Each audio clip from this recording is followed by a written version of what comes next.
Hola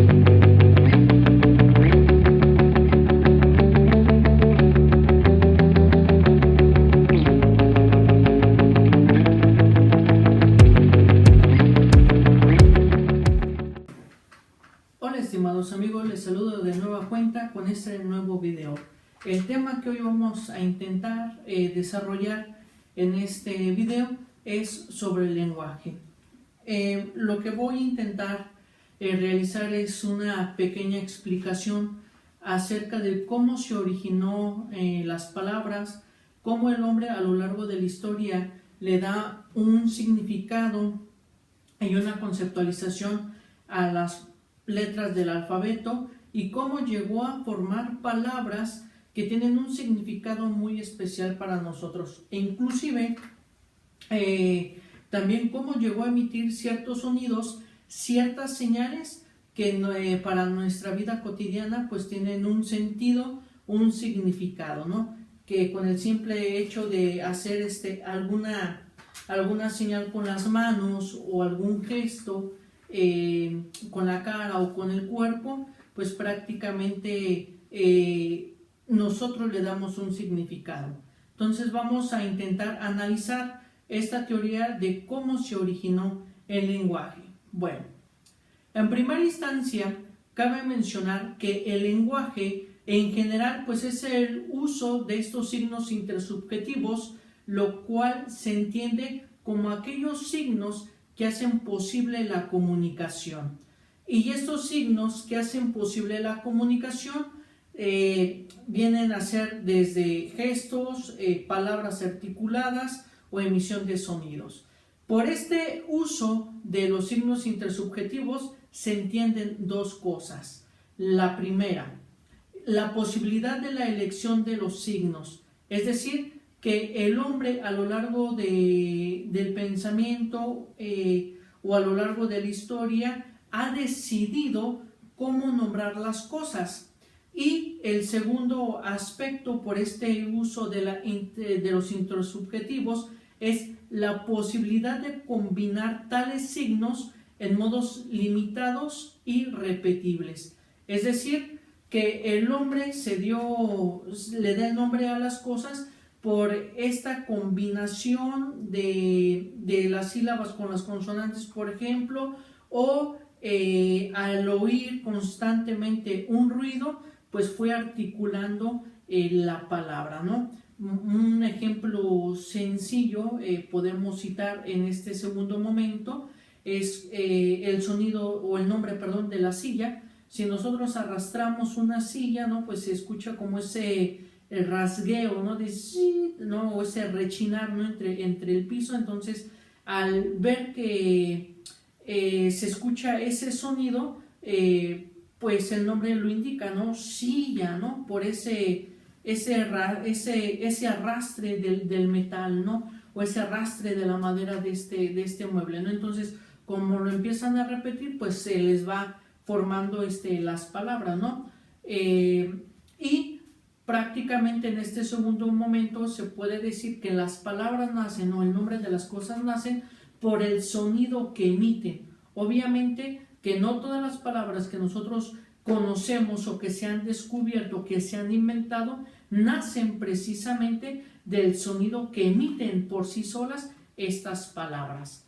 En este segundo aspecto, en otras palabras, es cuando nos referimos a las estructuras sintácticas del lenguaje, en tanto que el primero se refiere al diccionario del lenguaje mismo, ¿no? Donde el hombre ya se considera que se reúne en un consenso para establecer los nombres, para establecer la combinación de ciertas consonantes y ciertas vocales para dar el nombre a las cosas que nosotros pues conocemos en la actualidad.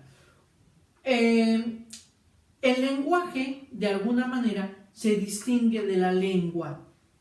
El lenguaje es un conjunto particular organizado de los signos intersubjetivos. La lengua, pues prácticamente es el sinónimo de idioma, ¿no? aquel como el español, el francés y demás, ¿no? Y el lenguaje es propiamente ya la conceptualización de las cosas junto con su significado. Un gran pensador y filósofo y también lingüista que dio muchos aportes a estas teorías de cómo surgió el lenguaje es Fernand de Saussure, que prácticamente él expresó el significado de lengua de la siguiente manera, ¿no? Que la lengua pues es un producto social de la facultad del lenguaje y al mismo tiempo es un conjunto de conversaciones necesarias adoptadas por el cuerpo social para permitir el ejercicio de esta facultad entre los individuos, tomando en su conjunto pues el lenguaje multiforme y heteróclito relacionado con los dominios diferentes, ¿no? Pertenece también pues al dominio individual y al dominio social. No se deja clasificar en categoría alguna de hechos humanos porque no se sabe cómo determinar la unidad. Es decir, que la lengua nació para que el hombre se pudiera relacionar de manera intersubjetiva y de manera subjetiva, puesto que la lengua, ¿sí?, este significado de palabras, estas conceptualizaciones de estos signos, pues es del dominio público, ¿no? Todos entendemos, por ejemplo, el sentido y el significado del respeto, ¿no? El significado del respeto, como su nombre lo dice, este valor universal, pues el significado es lo mismo para todos, ¿no? Y así sucesivamente. Claro que también hay palabras de uso cultural, ¿sí?, o de uso tradicional, que solamente se entiende el significado en una sola región o en determinadas zonas. Pero de antemano el hombre se da cuenta que si no tiene una lengua, que si no tiene una articulación de palabras, pues prácticamente es imposible el darse a conocer o a darse a entender, expresar sus emociones, expresar sus sentimientos, expresar todas aquellas ideas para revolucionar o compartir precisamente todos sus conocimientos. De alguna manera el tema del lenguaje se ha vuelto un problema filosófico porque lo que nos interesa o en la mayoría, ¿no? En algún momento de nuestra vida siempre nos hemos preguntado, ¿no?, el por qué le pusieron el nombre a las cosas, ¿sí? ¿Por qué la ventana se llama ventana? ¿Por qué a la puerta se le llama puerta? Etcétera, etcétera, ¿no? O cómo fue el origen del lenguaje, ¿no? Cómo el hombre empezó a articular este lenguaje más allá que del aspecto religioso. El hombre intenta buscar una respuesta racional que lo convenza de cómo se originó el lenguaje. Hasta el momento solamente se conocen 4 teorías, nada más, como su nombre lo indica, son teorías, porque es algo muy difícil de determinarlo. ¿Por qué es difícil? Porque nadie de nosotros estuvo en ese momento inicial del cómo se formó el lenguaje, o a partir de cuáles fueron las primeras señales, gestos, símbolos, signos que el hombre utilizó para poderse comunicar y cómo le dio a cierto garabato ese significado que fue entendible para todos los demás. Eso es lo que no sabemos porque nadie de los que estamos en esta época moderna obviamente estuvo en esas épocas antiquísimas. Pero sí podemos decir que el lenguaje se origina en la convención, lo cual significa que la intersubjetividad pues es un fruto de la estipulación, es decir, es el fruto de un contrato entre un grupo de hombres y que el lenguaje de alguna manera se origina de esta naturaleza, lo cual significa entonces que la intersubjetividad pues está garantizada por la relación del signo lingüístico con la cosa. Es decir, que el signo lingüístico está relacionado con el estado subjetivo. En otras palabras, ¿quién inventa el lenguaje? El mismo hombre. El hombre lo inventa por esta necesidad de dar a entenderse, de expresar sus ideas, de expresar sus emociones, de expresar sus sentimientos. De aquí entonces que nosotros conozcamos 4 teorías. La primera es el lenguaje como convención, ¿sí? El hombre lo inventa porque lo conviene. Otra, que el lenguaje como una naturaleza, es decir, el hombre ya trae inmerso o plasmado en sí esta articulación del lenguaje.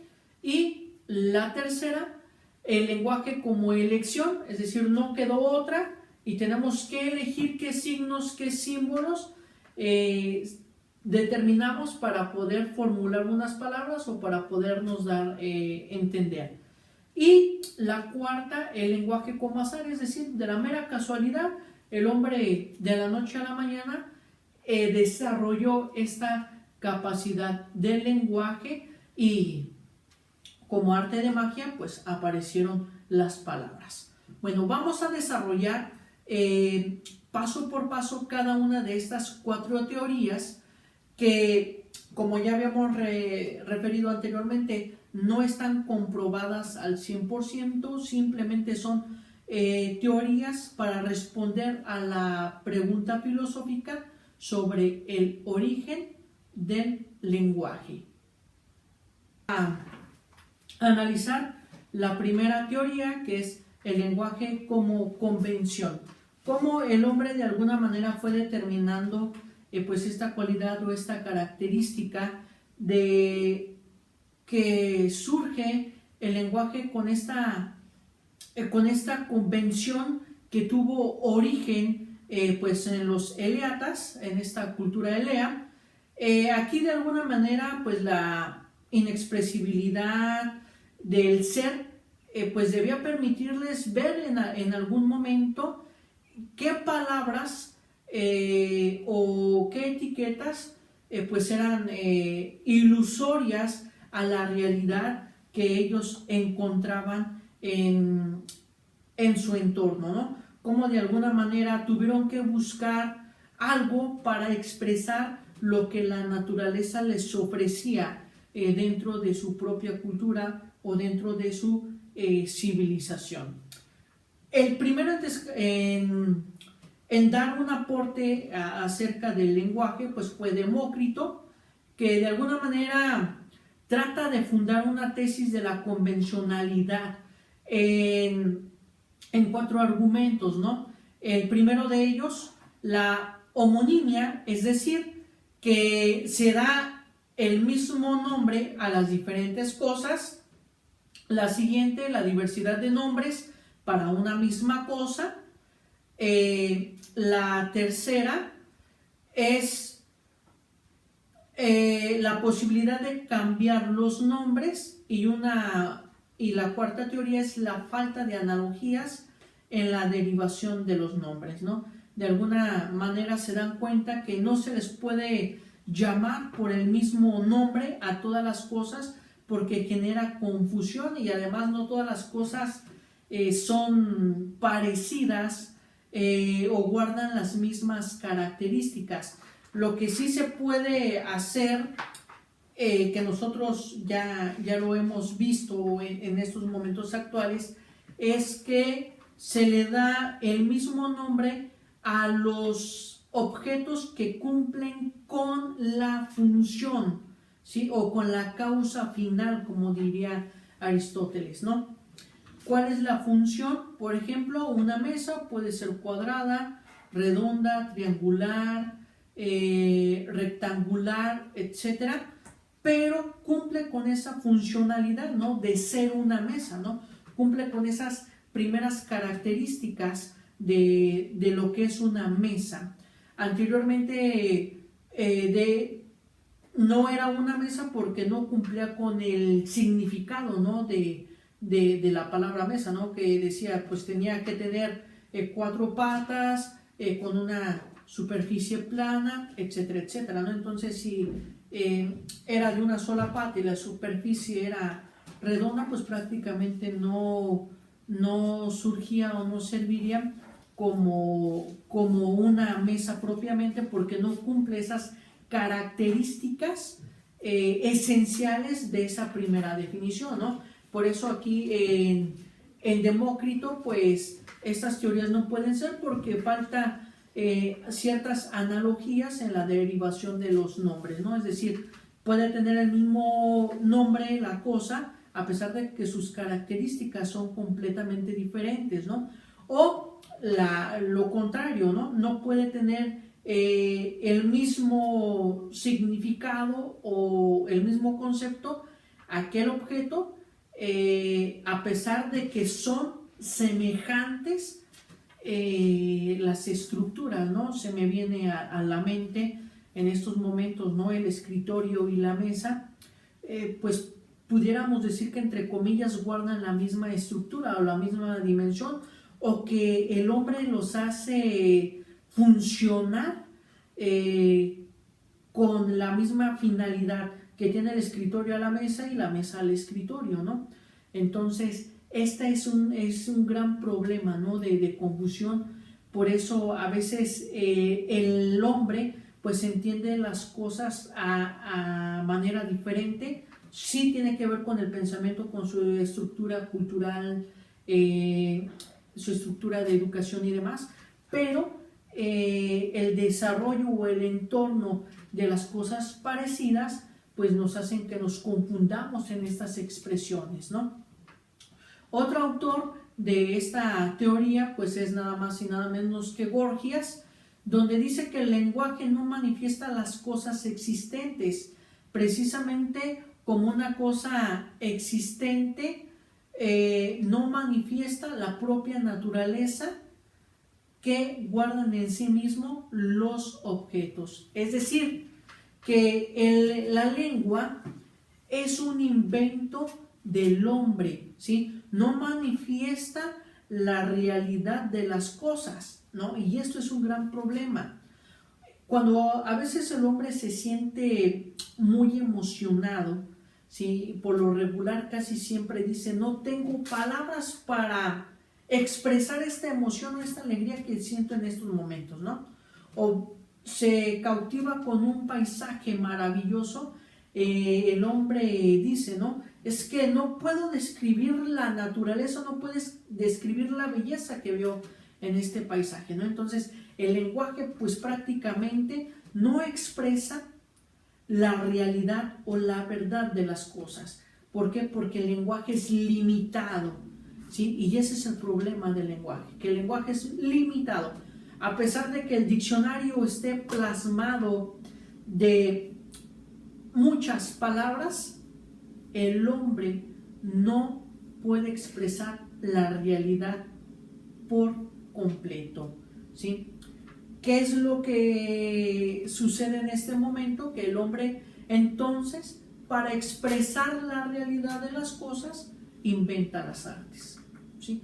Inventa las artes porque el arte es esa representación abstracta del hombre en sus sentimientos, en sus emociones, donde trata de describir y de plasmar en el arte todo lo que hay a su alrededor, todo lo que se encuentra en su entorno, ¿no?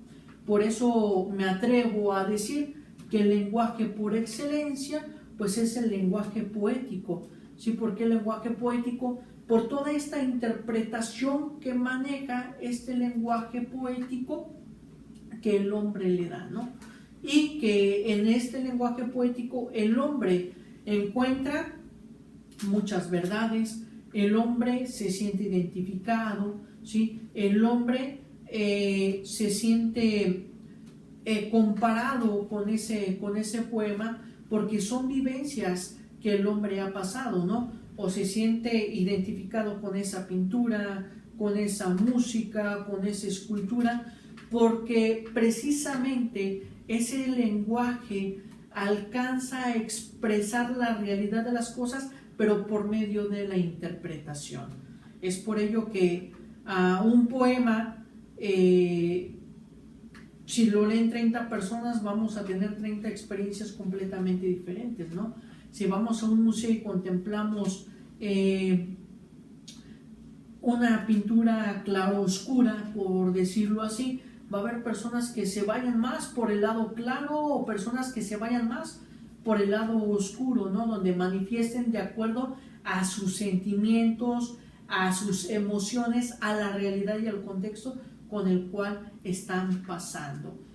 Otro autor, también pues ya conocido por todos nosotros, pues es Aristóteles, que de alguna manera inserta entre el nombre y su designado la afección del alma, ¿sí? O sea, que lo que hace Aristóteles es la representación o concepto mental que encinde y articula la relación entre el nombre y su designado, ¿sí? Es decir, que el nombre de las cosas trata de parecerse lo más cercano a lo que se está nombrando, ¿sí? O trata de guardar esa relación. Lo que les comentaba en el ejemplo anterior, ¿no? La mesa, si no cumplía con esas características de cuatro patas, superficie plana, pues no era una mesa, ¿no? Si alguien inventó la mesa redonda, ¿sí? De una sola pata y la superficie redonda, pues, y lo presentamos en esta época, van a decir, bueno, pues ese es otro ente, ese es otro objeto que no cumple con estas características de la mesa, ¿no? Entonces la palabra debe de coincidir con lo designado. Por eso nosotros, cuando nos mencionan, trae el suéter, pásame la libreta, lo sabemos, sí, porque nos lo han repetido muchas veces, pero porque desde el primer momento nos dijeron, esto se llama libreta, ¿sí? Entonces desde allí nosotros ya sabemos que es una libreta. Esto se llama una pluma. Entonces analizamos todas las características, vemos la estructura y decimos, pues esto es una pluma, ¿no? Si algo no coincide con las características de este objeto que a mí me dicen que se llama pluma, pues entonces es otro nombre, ¿no? Por lo tanto, podemos decir que Aristóteles afirma que el nombre de las cosas es una voz semántica según la convención entendida, ¿sí? Y entendemos por convención que ninguno de los hombres es tal por naturaleza, sino cuando ha resultado un símbolo. Es decir, la convención se da no por la naturaleza del hombre, no porque se le ocurrió, sino porque descubrió en la realidad un nuevo símbolo, ¿sí? Escuchó un nuevo ruido y le puso el nombre, ¿no? Un ejemplo, si nosotros escuchamos un ruido desconocido, pues empezamos a adivinar, ¿no? Bueno, ¿eso qué fue? Una avispa, no sé, un camión, un coche, una moto, etcétera, etcétera, ¿no? Inclusive cuando vemos algo que desconocemos, inmediatamente nos preguntamos, ¿qué es eso? Y cuando nos preguntamos el qué es eso, empezamos a determinar el nombre de las cosas. Ah, pues tiene estas características, como que ha de ser tal insecto, ¿no? O se parece a tal cosa, ha de ser esto, ¿no? O ha de funcionar para esto, ¿no? Empezamos a imaginar, empezamos a razonar sobre aquel símbolo que nosotros hemos encontrado para ver qué nombre nosotros le damos a eso desconocido y que no nos salió a nosotros por naturaleza. El nombre de las cosas nace porque el hombre las encuentra, ¿sí? La naturaleza se encuentra con el hombre y la naturaleza, cuando se encuentra, se convierte en un símbolo para el hombre, ¿sí? En esta respuesta de símbolo, la naturaleza está para que el hombre la conozca. Por ello, las palabras como sonidos vocales o signos escritos no son las mismas para todos, ¿sí? Tenemos que, pues obviamente, pues el lenguaje chino, por decirlo, no es, los símbolos que utilizan no es lo mismo para el mexicano, por ejemplo, para el estadounidense. ¿Por qué?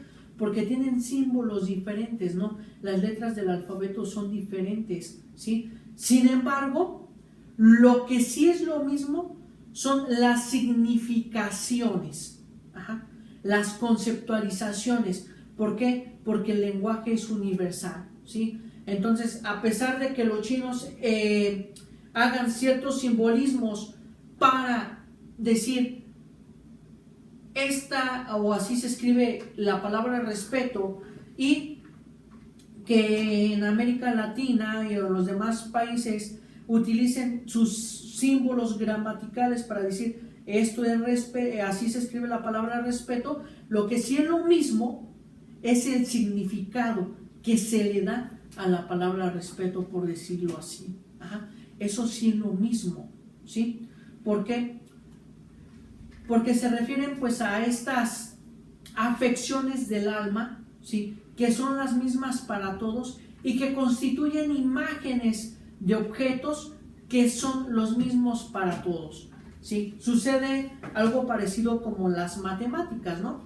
Sabemos que 2 por 2 es 4 en México, en Estados Unidos, en China, en Asia, etcétera, etcétera, ¿no? Lo mismo sucede con las palabras, ¿no? A pesar de que tienen símbolos diferentes, pero existe la palabra respeto, existe la palabra tolerancia, existe la palabra escuela, y el significado es el mismo para todos. Ajá. ¿Por qué? Porque se dan cuenta que si no se maneja un lenguaje, pues prácticamente la gente no podría comunicarse, ¿no? Y una de las finalidades que tiene el lenguaje, pues es que el hombre sea capaz de comunicar. Por lo tanto, tenemos que los objetos son los mismos para todos, las afecciones del alma como imágenes de los objetos son las mismas para todos, y en este sentido las palabras escritas o hablarse no son las mismas para todos, ¿sí? ¿Por qué no son las mismas para todos? Porque cada sujeto le da el significado que él quiere, ¿sí? Vamos a poner este ejemplo, ¿no? Cuando nosotros decimos pásame la coca, podemos entender que se está hablando de un refresco o se está hablando de la sustancia tóxica, ¿sí? De la droga, ¿no? Entonces allí el significado de la palabra cambia, ¿no? Y cambia de acuerdo al contexto cultural, al contexto político, social, religioso, etcétera, etcétera, ¿no? Si a nosotros, que inclusive pues también las señas, ¿no? Si nosotros hacemos una seña que a lo mejor para el mexicano no es ofensivo y lo hacemos en otro país, posiblemente esa seña en otro país pues sí va a ser ofensivo. Sin embargo, la idea existe, ¿no? La idea existe de ofensa tanto en México como en los diferentes países. Por consiguiente, entonces, el nominalismo medieval pues adopta precisamente la tesis convencionalista desde la perspectiva de Guillermo Ockham, ya que distingue pues ciertos signos instituidos por arbitrio para significar la pluralidad de las cosas, o sea, que las palabras de los signos naturales que son conceptos. En otras palabras, podemos decir que las palabras nacen de la libertad que el hombre tiene para entender su realidad y para poder expresarse. Hobbes, de alguna manera, insiste también en esta arbitrariedad que ya señala Ockham, donde dice que el signo lingüístico se considera que es una nota mediante la cual se puede reclamar en el alma un pensamiento similar a un pensamiento pasado. Es decir, que las palabras nacen o existen a partir de las experiencias que el hombre ha tenido a lo largo de su vida. Como ya lo hemos referido, nos encontramos un objeto desconocido, inmediatamente nuestro cerebro, nuestra alma, empieza a buscar características a las cosas que ya conocemos. Y esas cosas que ya conocemos son aquellas experiencias que están en el pasado, ¿sí? Por consiguiente, tal tesis de Hobbes se reduce, en efecto, a la afirmación de la arbitrariedad del signo lingüístico aislado de la palabra entendida como sonido, ¿sí? Pero no se extiende el uso verdadero y propio de las palabras y por lo tanto a las reglas de este uso, ¿sí? Las palabras nacen por esas experiencias pasadas que el hombre ha tenido y que es necesario registrarlas para comunicar lo que vivió, para comunicar lo que descubrió dentro de la naturaleza, ¿sí? En este sentido, Wittgenstein, de alguna manera, dice que es claro que el enunciado de nuestro lenguaje está en un orden tal como es. Es decir, que el hombre no solamente le dio el nombre a las cosas, sino que además fue capaz de estructurar una gramática para que se entendiera la idea que quiere expresar, ¿no? Entonces tenemos dentro de las gramáticas que primero se empieza con el sujeto, verbo y predicado.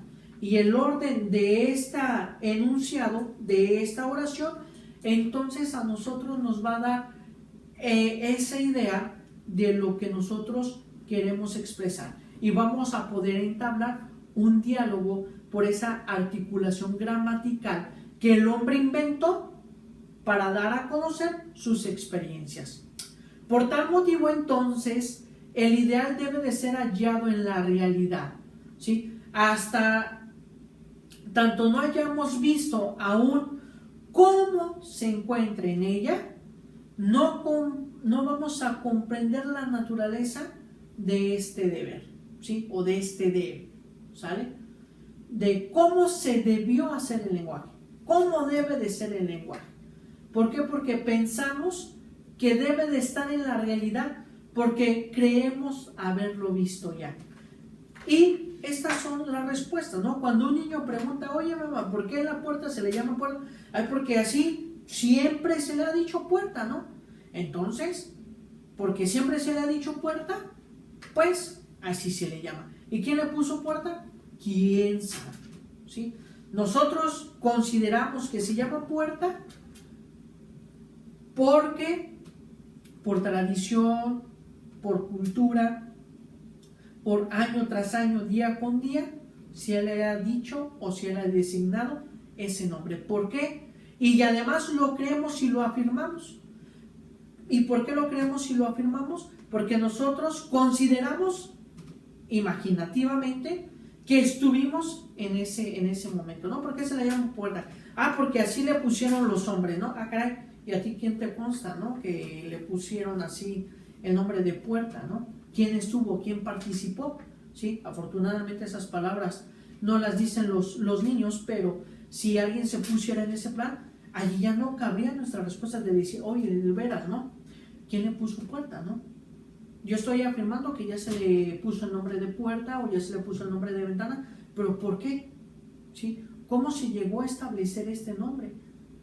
Y quizá esto no nos lo preguntamos tan a menudo porque nosotros ya nacemos, bueno, no nacemos, ¿verdad? Sino más bien nosotros crecemos ya con estos nombres, ¿no? No, pues eso se llama ventana, eso se llama puerta, eso se llama silla, eso se llama mesa, ese se llama escritorio. Y no nos preguntamos por qué, porque ya la regla fue, bueno, así se le llama, así se le puso y así lo inventaron, y quien lo inventó así lo puso. Ah, bueno, pues órale, ¿no? Ya allí se satisfajo pues esa respuesta o esa conceptualización y no hacemos más preguntas, ¿no? Bueno, entonces en este aspecto tenemos que la construcción misma de un lenguaje ideal o perfecto pues se hace con base en lo que es un hecho determinado tipo de lenguaje, ¿sí? Lo hecho no establece si el uso de una determinada expresión es correcto o equivocado, sino solo con frecuencia lleva al efecto al que tiene, ¿sí? Y hacia cosas similares. Una cuestión en torno a lo correcto o a lo equivocado, pues siempre debe de referirse a un sistema de reglas, ¿no? Por eso el lenguaje, podemos decirlo así, mientras que el hombre se dé a entender, el hombre se exprese, el hombre manifieste sus ideas, pues está logrando el lenguaje. Pero si no lo expresa como las reglas, entonces su idea está mal elaborada, está mal expresada, porque ya el lenguaje, el hombre, de alguna manera lo ha hecho para someterla a esta convención, para articular con mayor precisión el lenguaje. Bueno, ahora vamos a pasar a la segunda teoría, al lenguaje por naturaleza, ¿sí?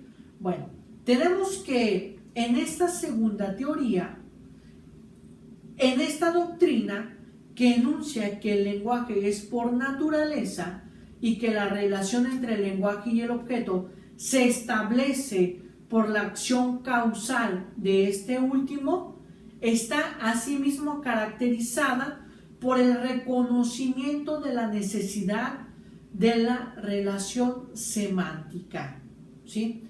De alguna manera, Cratilo, en el diálogo de Platón, nos define lo siguiente: que las cosas tienen los nombres por naturaleza, y es artífice de nombres, no de nombres cualesquiera, sino solamente del que por naturaleza es propio de cada cosa y que es capaz de expresar su especie en letras y sílabas, ¿sí?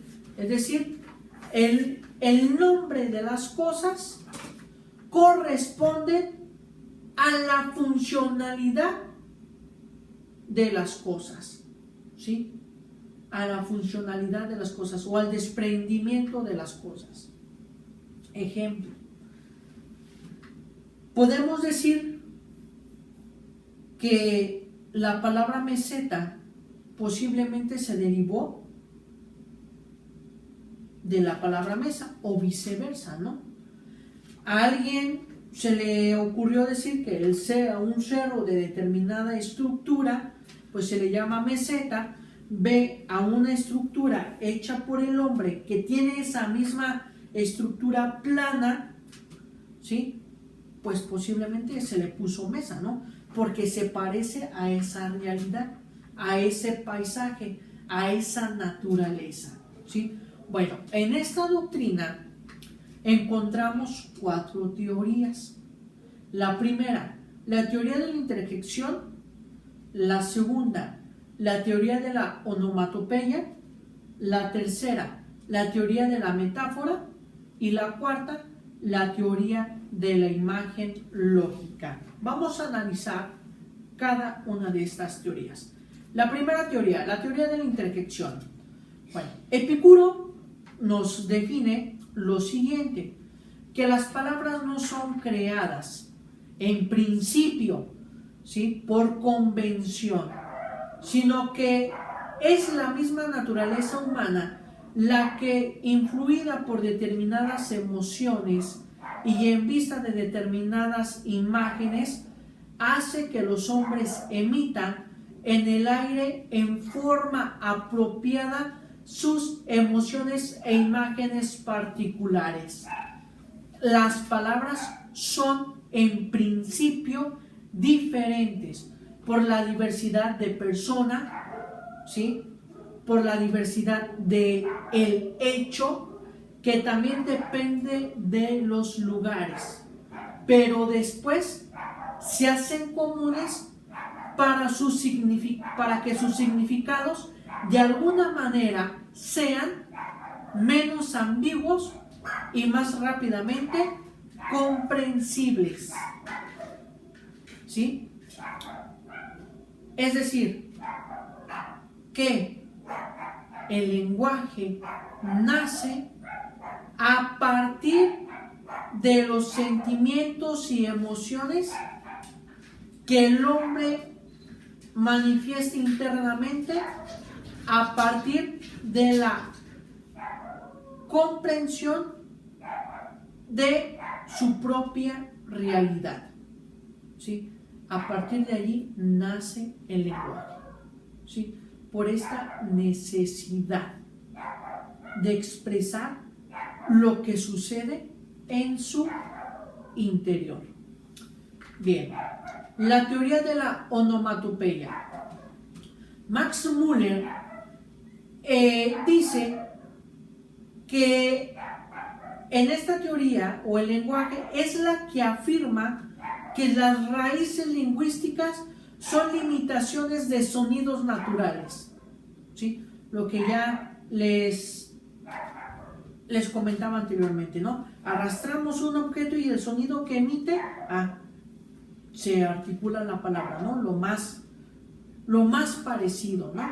Sin embargo, no todas las palabras surgen de el ruido que provocan, por decirlo así. La principal objeción con esta doctrina pues ha sido formulada por los filólogos, donde manifiesta que no es cierto que el origen de todas las raíces lingüísticas sea onomatopéyico, porque no todas cumplen con esta característica. También Cassirer de alguna manera dice que los sonidos parecen acercarse a la impresión sensorial, es decir, a la impresión que se manifiesta en nuestros sentidos, sobre todo en el sentido del oído, y reproducir su diversificación lo más fielmente posible. Si nosotros nos fijamos, a veces cuando los niños están aprendiendo a decir las palabras, sí se da por el repetir los sonidos, ¿no? Se escucha que cae algo, inmediatamente inconsciente repite el sonidito, ¿no? O también el hombre ya grande, ya que usa la razón, se cae algún objeto o hay un sonido que le llama la atención y lo repite, ¿no? Y en esa repetición se articula pues la palabra, ¿no? Sin embargo, no todas las palabras cumplen con esta característica. Bueno, la tercera teoría, la que tenemos, que es la forma de la doctrina de la naturalidad del lenguaje, es la que se considera como la metáfora, ¿sí?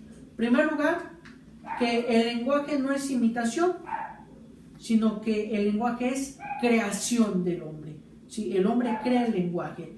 ¿Para qué? Para interpretarlo, ¿sí? Para darse a entender, para conocerse y dejarse conocer también. Segunda característica, que la creación lingüística desemboca en imágenes que siempre son individuales o particulares y no conceptos o términos generales. Es decir, que lo que expresa es lo que percibe a la luz de sus sentidos o lo que provocan sus emociones o sentimientos.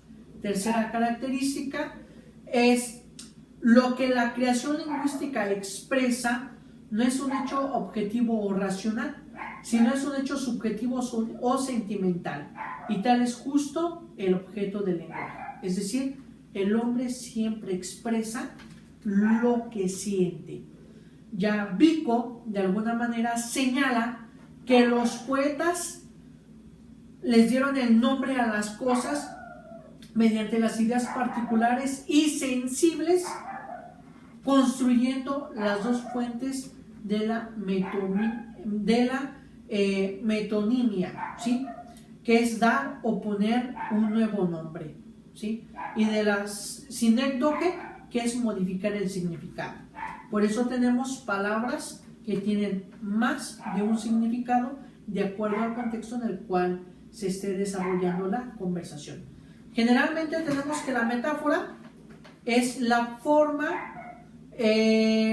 donde el cuerpo de lenguas la utilizan las naciones para comunicarse, ¿sí?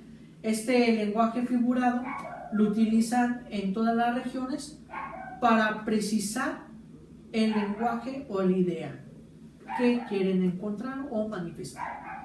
Hamann, de alguna manera, dice que el órgano y el criterio de la razón no es una simple colección de los signos, sino el símbolo y la revelación de la misma vida divina. Es decir, que por inspiración el hombre crea y origina el lenguaje para manifestar sus sentimientos y emociones. Bueno, la cuarta teoría, que es la forma de la doctrina de la naturalidad del lenguaje, es la que se considera como la expresión o la imagen de la esencia o del ser de las cosas. Antístenes dice que el lenguaje manifiesta lo que era o es, ¿sí? El lenguaje lo utilizamos para expresar el pasado y el presente y para predecir el futuro, ¿sí? Hablar, entonces, en este sentido, significa un sonido que significa el objeto. No necesitamos, cuando nosotros hablamos, tener los objetos presentes para entender lo que la otra persona nos está diciendo, ¿sí? ¿Por qué no lo necesitamos? Por esa capacidad de abstracción y ese proceso del conocimiento que internamente tenemos todos y cada uno de nosotros. Esta doctrina también se caracteriza por la inserción entre el signo lingüístico y la cosa del concepto mental, a través del cual el propio signo lingüístico en sus modos de combinación participa de las necesidades objetivas de las cosas. Es decir, que el lenguaje es una elaboración mental que ha articulado el hombre para manifestar sus necesidades. Fichte, en los discursos de la nación humana, sostiene lo siguiente, que existe una ley fundamental según la cual todo concepto adquiere un sonido a través de los órganos, un sonido preciso y otro no, ¿sí? Cuando el sonido no es preciso, entonces es cuando el hombre le da el nombre a las cosas. Hegel menciona que el lenguaje de las sensaciones, de las instituciones, representaciones en una segunda existencia más alta que la inmediata, una existente en lo universal, que tiene vigor en el dominio de la representación. Es decir, el lenguaje nace a partir de la representación que guardan los sentidos y que el hombre necesita manifestar. Russell menciona que en toda proposición que podamos entender, todos los constituyentes son realmente entidades en las cuales tenemos un conocimiento directo. Es decir, nosotros referimos a la palabra cuando tenemos un contacto y un conocimiento real de las cosas. Por eso afirmamos lo que nosotros decimos. Y Wittgenstein dice que de alguna manera el concepto del lenguaje es como una configuración pictórica del mundo. Es decir, nosotros queremos expresar por medio de las palabras, por medio del sonido, todo lo que sucede a nuestro alrededor, ¿sí?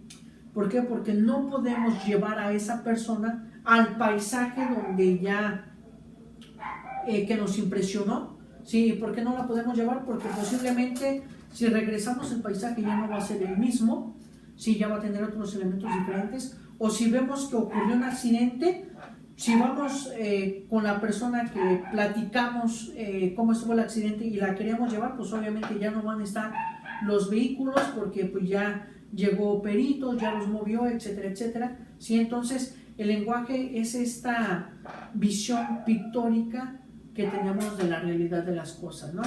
Por eso se le considera que el lenguaje es una imagen lógica del mundo, ¿sí? Es esa imagen que trata de dar a conocer pues toda esta realidad que el hombre tiene o encuentra en su vida. Bueno, pasamos con la tercera teoría del lenguaje. Y tenemos que la tercera teoría del lenguaje es la doctrina fundamental, donde el lenguaje es lo que interpreta como un instrumento, o sea, un producto de lecciones repetidas y, perdón, irrepetibles. Bueno, en este aspecto, Platón menciona lo siguiente, ¿no? Me gusta que en los posibles de los nombres sean semejantes a las cosas, pero temo, para decirlo con Hermógenes, que esa atracción de la semejanza nos lleve a un terreno resbaladizo y que por lo tanto sea necesario servirnos también de un medio un tanto ordinario, ¿sí? Esto es de la convención para poder darnos cuenta de lo apropiado de los nombres. Es decir, el nombre de las cosas sí nace de la semejanza de las cosas, pero también a veces se pierde lo propio del objeto, ¿sí? Por ello Platón dice, si el uso no es una convención, sería mejor decir que la semejanza no es el modo por el cual las palabras tienen un significado, sino más bien las palabras tienen un significado por el uso que le da el hombre. En efecto, en lo que parece puede tener un significado tanto mediante la semejanza como mediante la desemejanza. Y así podemos decir que entonces la mesa puede tener distintas estructuras o formas de ser, ¿sí? O formas de aparecer.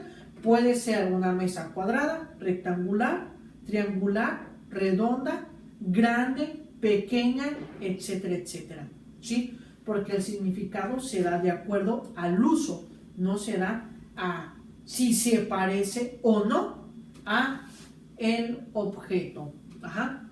Por lo tanto, entonces, tenemos que la tesis del lenguaje como operación, que es este uso, esta elección, incluye en cambio esta posibilidad, ya que en él ve este producto de operaciones dirigidas a construir un instrumento eficaz y considera no inefable el logro de estas operaciones.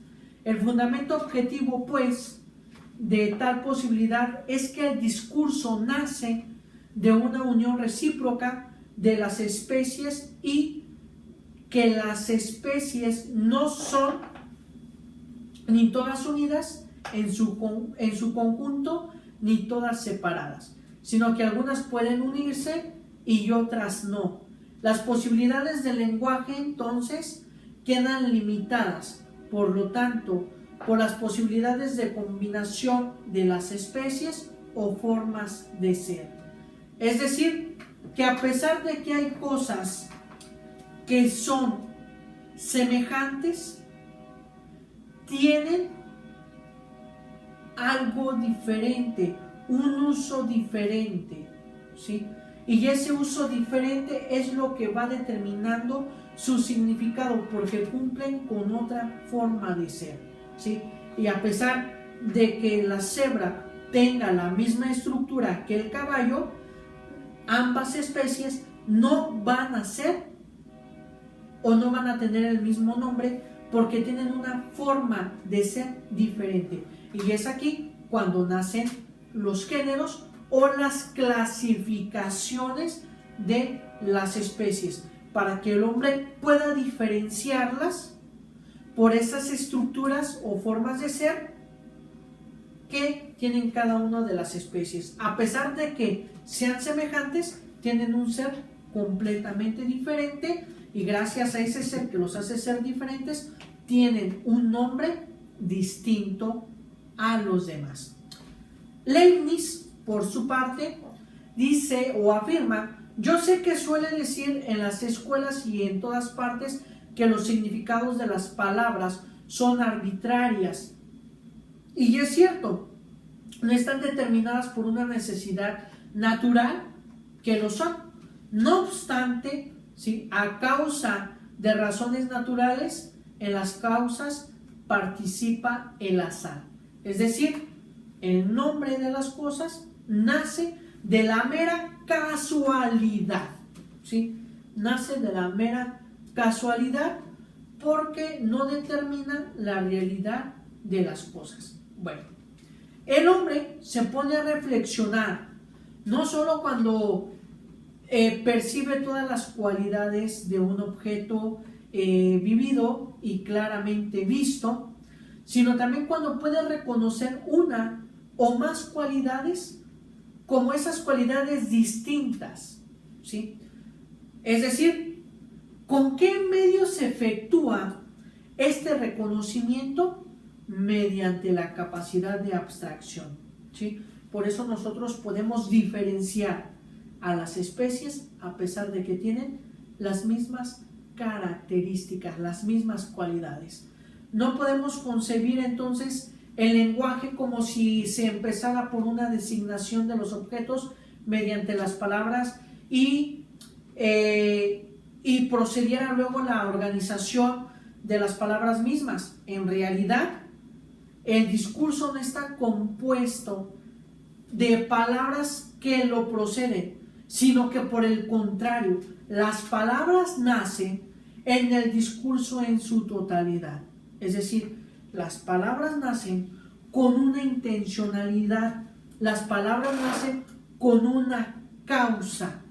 Por ello, la comunicación no se realiza por la palabra en particular, sino por las frases, y solo estas son los instrumentos particulares que está formado el lenguaje.